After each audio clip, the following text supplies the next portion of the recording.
a darle ahora la palabra a la diputada Aleida Alavez Ruiz. Ella es egresada de la carrera de Ciencias de la Comunicación por la UNAM. Ha desempeñado diversas responsabilidades en el Partido de la Revolución Democrática y actualmente la diputada Aleida es vicepresidenta de la mesa directiva de la 62 legislatura de la Cámara de Diputados. Muchas gracias, compañera Estrella Vázquez. Me da mucho gusto reencontrarnos en este foro. A todas las compañeras de la Asociación Nacional de Mujeres, a Lucero Márquez, compañera de muchos años de Iztapalapa también.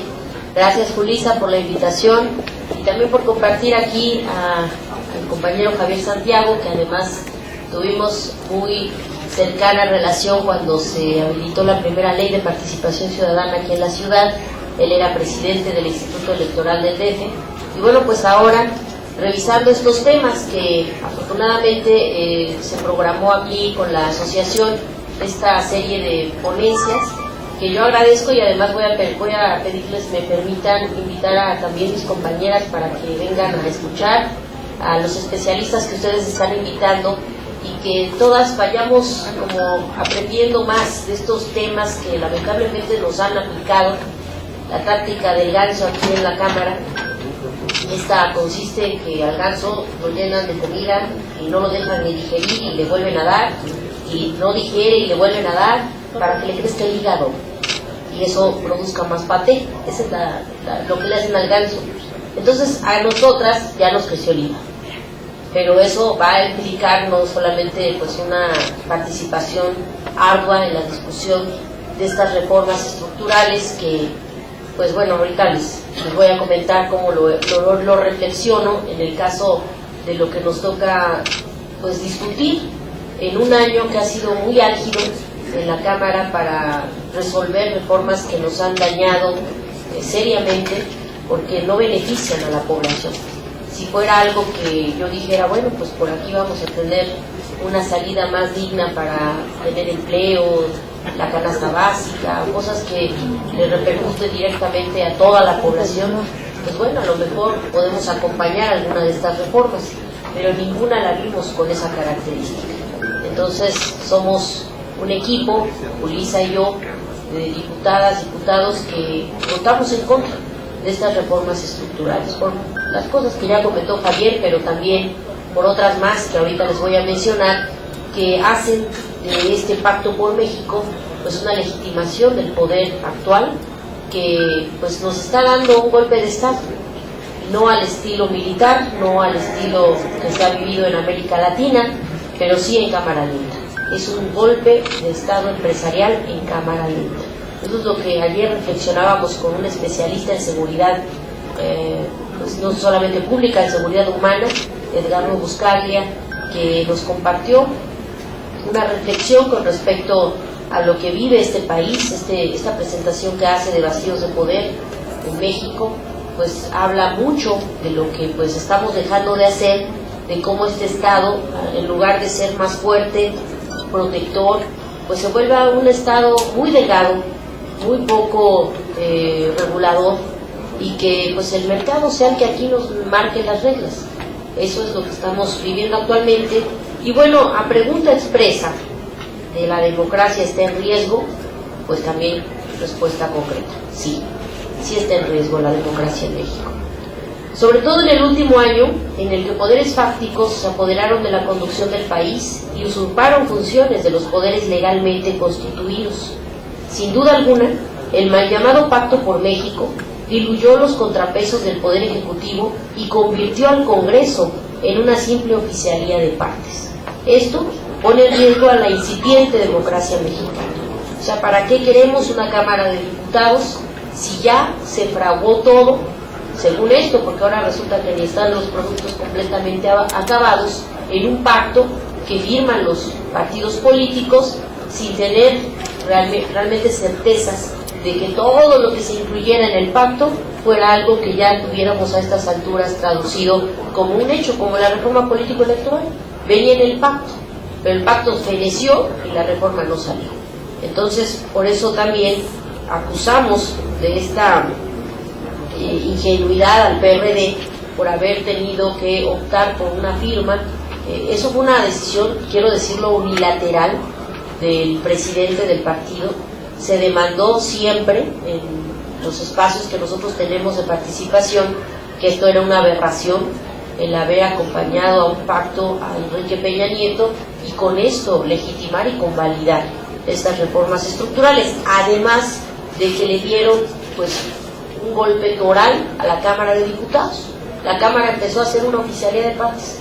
Ya nada más nos llegaban los productos de estas reformas acabados para votarlos, porque no había reservas, no había correcciones ni de ortografía a estos productos del pacto. Entonces, por eso nosotros denunciamos que el Congreso se volvió en una simple oficialía de partes. De la discusión, análisis y ponderación de los temas, nada se supo. La aplanadora de los grupos mayoritarios impuso su punto de vista sin escuchar y sin incorporar las opiniones de quienes creemos que sí hay otras opciones para resolver los grandes problemas del país. La severa crisis de las instituciones es evidente. Por todo el país se extiende la desolación que provoca un modelo económico y político que profundiza las condiciones de desigualdad en las que vive la población. Muestra de ello es el desmoronamiento de la supuesta fortaleza económica de México, a pesar de que calificadoras internacionales nos otorguen certificados A3 en un intento por convencer que las cosas marchan bien. Sin embargo, la realidad nacional golpea a millones de mexicanos que día a día se enfrentan a una difícil situación con el desplome del empleo de enero de un 50.3% respecto del mismo periodo de 2013. Esto de acuerdo con cifras del INEGI y del Instituto Mexicano del Seguro Social. O sea, nos dan una certificación internacional de que estamos en una bonanza de fortaleza económica mexicana, pero por otro lado, encuestas institucionales del INEGI y del IMSS, pues aclaran cómo en este periodo de 2014, de enero a febrero, se perdieron 50.3 empleos más de los que se perdieron en ese mismo periodo durante 2013. Entonces, pura pues publicidad institucional la que nos quieren echar encima. Además de lo anterior, seguimos con tareas pendientes como la seguridad, respeto a los derechos humanos, desarrollo social y justicia, por mencionar algunos temas urgentes. Por eso decimos que la democracia sí está en riesgo, porque nos enfrentamos a un gobierno totalitario que hace de sus tareas espectáculos mediáticos sin resolver los problemas de fondo. Ahí está la reciente captura del Chapo, que ahora ya la van a volver película, novela, un reality show, en donde nos ponen de día y de noche las imágenes de esta captura, cuando hay muchas cosas de por medio que esas sí no se dicen, nada más se discuten en ciertos espacios, estas redes, vínculos, que además nosotros vamos a seguir exigiendo se denuncien. Ya salió oceanografía, ya salieron las propiedades, ya salió una funcionaria, bueno, más bien la hija de un gobernador que está involucrada en los negocios del Chapo y que además es esposa de un colombiano que de igual forma tienen redes de complicidad. Eso es lo que hay que ir a analizar, más que asumir que nos tengan saturados de publicidad gubernamental, como la que también ahora señala que la luz va a bajar con la reforma energética. Es una publicidad que yo he visto las pocas veces que veo televisión, la prendo y está ese anuncio, que la luz va a bajar, que la luz va a bajar, cuando la luz ya subió. En enero subió la luz, 50 centavos el kilowatt de uso doméstico y 50 centavos el kilowatt de uso industrial. O sea, en lugar de realmente hacerse cargo de sus anuncios publicitarios, sigilosamente vemos cómo los incrementos a las tarifas de los principales insumos de la población, como el gas, la luz, la gasolina, el gasolinazo no se va a detener. Esa es una mentira que hay que denunciar del gobierno federal, porque lo siguen diciendo en sus anuncios publicitarios, que va a bajar la luz, que va a bajar el gas, que va a bajar la gasolina, pero el gasolinazo lo acreditaron en la ley de ingresos. O sea, aquí nosotros dimos el debate y les dijimos, bueno, si realmente la reforma energética es tan bondadosa y nos va a traer tantas ganancias como país, pues quiten el gasolinazo, háganse cargo, y obviamente no lo hicieron. El gasolinazo está instalado en la ley de ingresos, entonces es una vil mentira que nos digan que todos estos insumos van a bajar. Y bueno, hablando pues de la democracia, en términos del riesgo que corremos con esta forma de alterar nuestras decisiones, porque pues enfrentamos, insisto, a este gobierno totalitario que ahora puro espectáculo mediático nos quiere vender. La democracia sí está en riesgo, y en las dos últimas elecciones presidenciales se evidenciaron y padecimos las debilidades de nuestro sistema electoral. La elección de 2006 reveló el gasto excesivo de los partidos en los medios de comunicación, la injerencia de actores externos al proceso electoral y el uso de propaganda negra. A pesar de que esto se reguló, en 2012 el eje de los cuestionamientos al proceso electoral estuvo centrado en el financiamiento ilegal de las campañas, el gasto excesivo de los partidos políticos, excediendo el tope de gastos de campaña, la compra y coacción del voto y la participación velada de los medios de comunicación y el uso de las encuestas como propaganda política. A esto yo quiero referirme porque es una cosa que vivimos muy de cerca, que vivimos en campaña. Pues ahora la modalidad ya no es la despesa, ya no es el material, ya es la tarjeta. Te dan la tarjeta Soriana y con esa garantizaron un voto cautivo que pues les ayudó en gran medida aquí mismo en el propio Distrito Federal, donde hay una participación pues muy reflexiva de la gente. Aquí mismo, en mi distrito, por ejemplo, tuve más votos yo que Andrés Manuel López Obrador, porque se jalaron los votos a Peña Nieto, quienes vendieron, y que bueno, vendieron no, quienes dieron estas tarjetas prometiendo que traían de 700 a 1,000 pesos. El operativo lo denunciamos a tiempo porque hubo esa especulación de que si no las cobraban el fin de semana de la elección, pues ya no iban a valer. Entonces se abarrotaron los Soriana entre Nesa y el DF, de tal manera que se denunció públicamente, se documentó, pero ahí está el asunto, no pasó nada, fue algo que quedó en mera incidencia. Y el proceso electoral de 2012, esto, en lugar de haberlo acreditado hacia el PRI, nos acredita al PRD el rebase de topes de campaña. Quienes rebasamos, según el IFE, los topes de campaña fue el PRD, y no así el PRI, porque ellos cubrieron sus gastos en un prorrateo que le garantizaron al PRI y al Verde, que no nos quisieron garantizar a nosotros. Y ahora resulta que el que rebasó topes de campaña fue nuestro candidato en 2012. Además nos mostró esta elección del 2012 las deficiencias de nuestro sistema jurídico electoral, sobre todo en materia de fiscalización, al no contar con mecanismos jurídicos para poder controlar el desmedido gasto en campañas y financiamiento ilegal.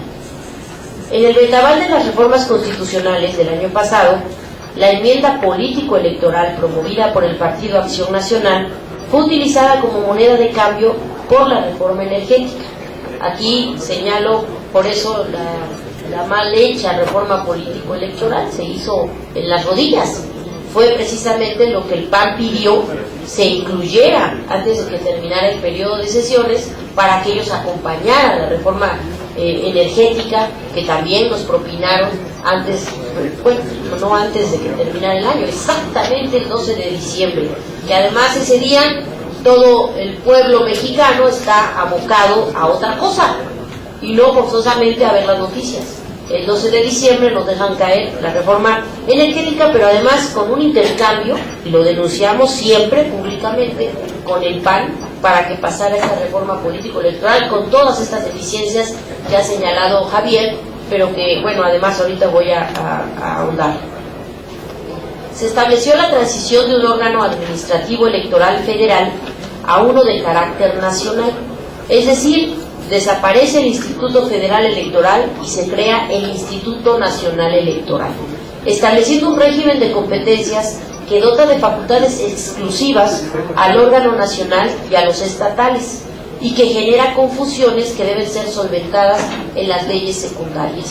hay muchos vacíos, hay muchas inquietudes con respecto a qué va a pasar en las competencias de este INE, de este monstruo, que además es un regreso a la centralización de lo que han sido los procesos electorales y la propia democracia, nada más justificando que la incidencia de los gobiernos estatales era total en los institutos locales.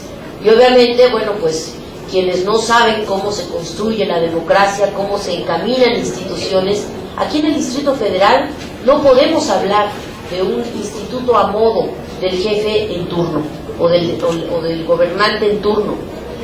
Mientras más autonomía se les doten a estos institutos, es menos posible incidir o que el gobernador tenga la mano puesta para hacer determinaciones adentro. Esta justificación no nos valió a nosotros para acreditar esta reforma y también la votamos en contra. Desde el primer momento que se dio a conocer esta iniciativa, nos opusimos a la desaparición del Instituto Federal Electoral al considerar que era suficiente establecer nuevas reglas para la designación de los consejeros de los órganos electorales locales.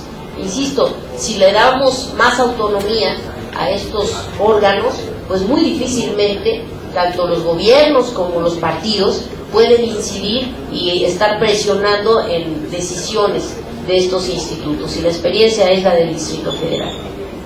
Sin embargo, el Instituto Nacional Electoral pues ya es un hecho, aunque a muchos les quede la duda de cómo va a operar en la coexistencia y coordinación con los institutos estatales electorales.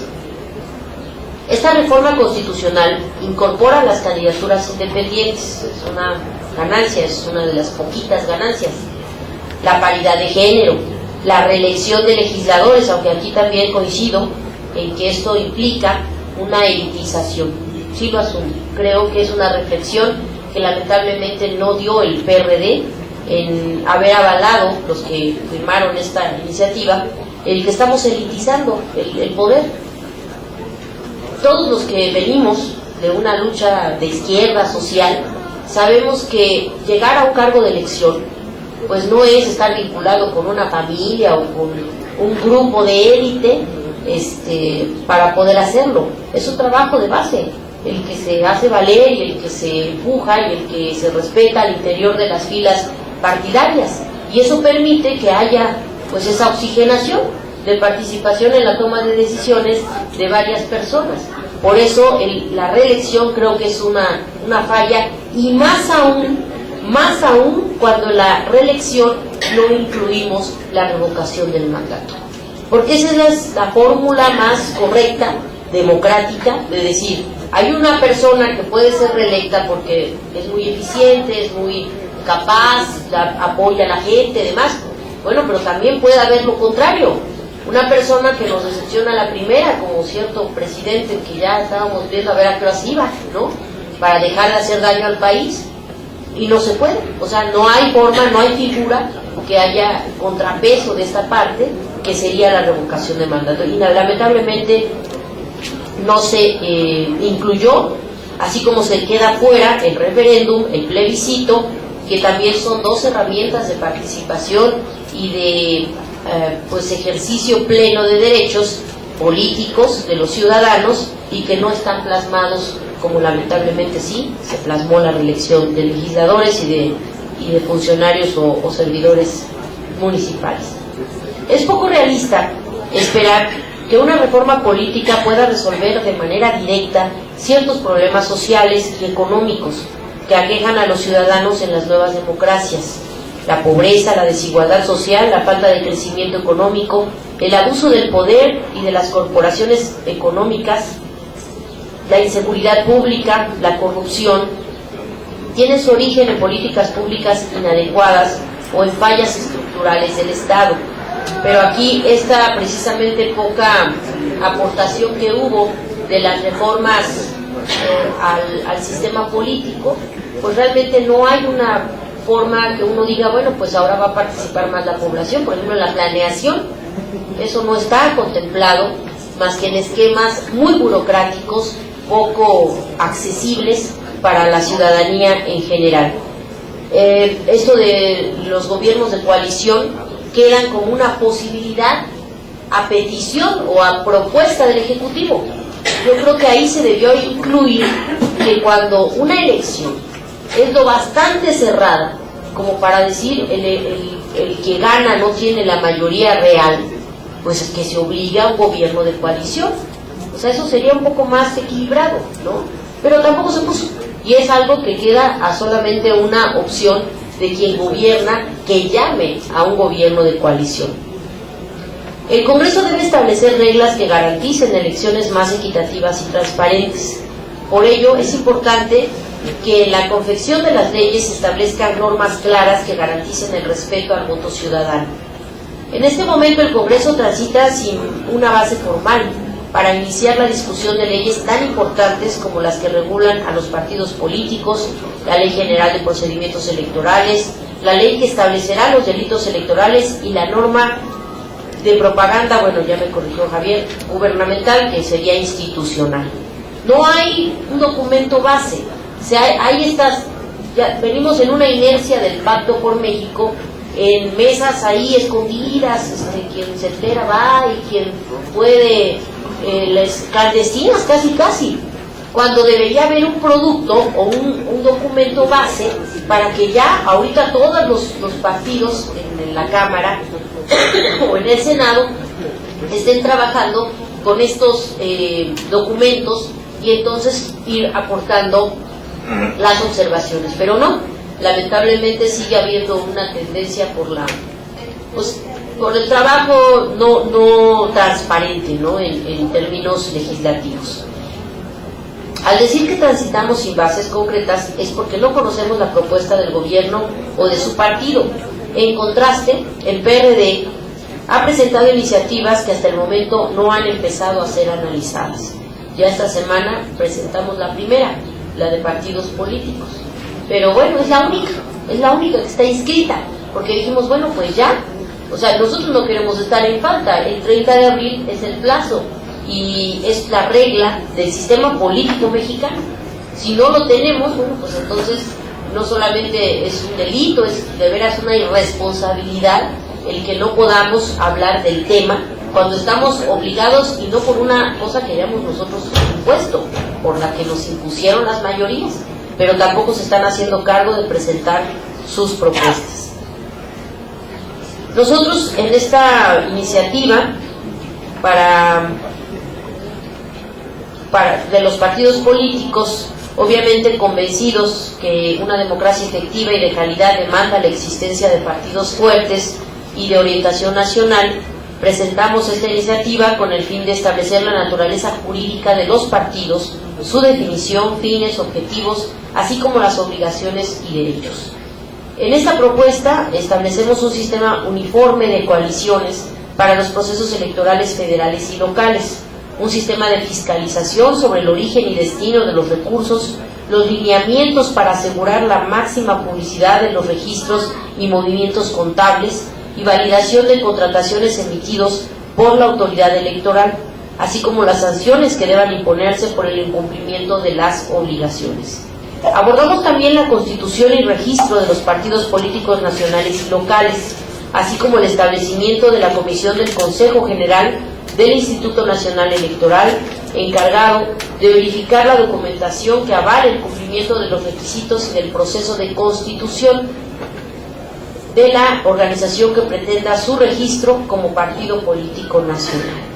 Además, se incorporaron disposiciones relativas a la democracia interna de los partidos políticos, respetando el derecho de libre autodeterminación de los mismos. Se establece la garantía de acceso a los órganos imparciales de justicia intrapartidaria, la obligatoriedad de contar con un órgano electoral a nivel nacional y uno para cada una de las entidades federativas y del Distrito Federal. Esto asumiendo que, bueno, sí está en una discusión todavía, a pesar de que ya está establecido en la Constitución, esta posibilidad del INE de llevar a cabo los procesos internos de los partidos. Coincido en que esto es, bueno, de veras, como ocurrencias que finalmente quedaron plasmadas, pero quedaron plasmadas nada más y nada menos que en la Constitución. Entonces ahí donde nosotros ya estamos en una limitación en donde nos tenemos que hacer cargo del monstruo que ya es la Constitución.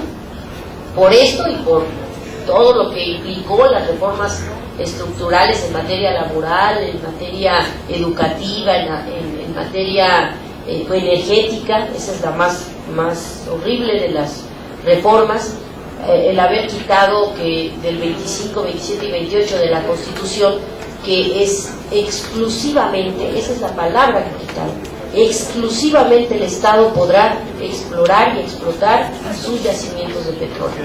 Pues ahora lo van a poder hacer quienes vengan a hacer, a invertir, quienes traigan dinero, obviamente, porque ahora que pedimos la comparecencia de Pemex para que nos haga ver la ronda C, que es con qué se quedan y qué aperturan a la iniciativa privada, pues resulta que no nos la pueden dar, porque eso alertaría a las grandes empresas de qué es lo que se va a poner en el mercado.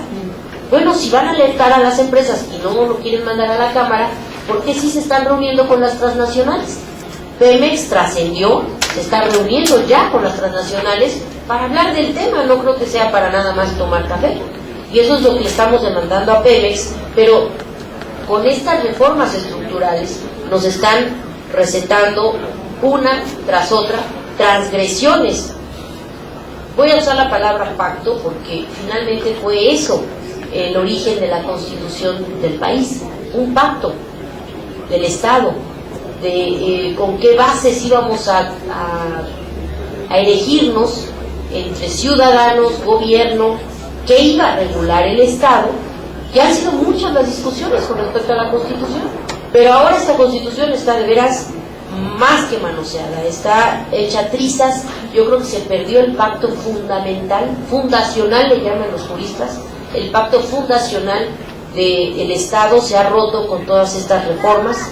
Pero bueno, hablando pues de esta iniciativa, porque es nuestra obligación, la impulsaremos y obviamente buscaremos los consensos. Digo, finalmente en la vida democrática uno tiene que estar pues dispuesto a eso, a buscar los consensos con los otros grupos parlamentarios, porque sostenemos que obviamente no solamente en esta materia político-electoral, sino en la energética, en la educativa, en la financiera, sí hay de otra. Sí tenemos otra opción y sí tenemos cómo dárselo a conocer a toda la población, porque estamos trabajando arduamente en la revisión de estos temas. Un régimen democrático requiere de un gobierno con capacidad para adoptar decisiones colectivas a través de mecanismos como la consulta popular, para que el pueblo se exprese de manera directa sobre los grandes temas nacionales. Este es un ejercicio democrático que debemos defender porque está establecido en la Constitución.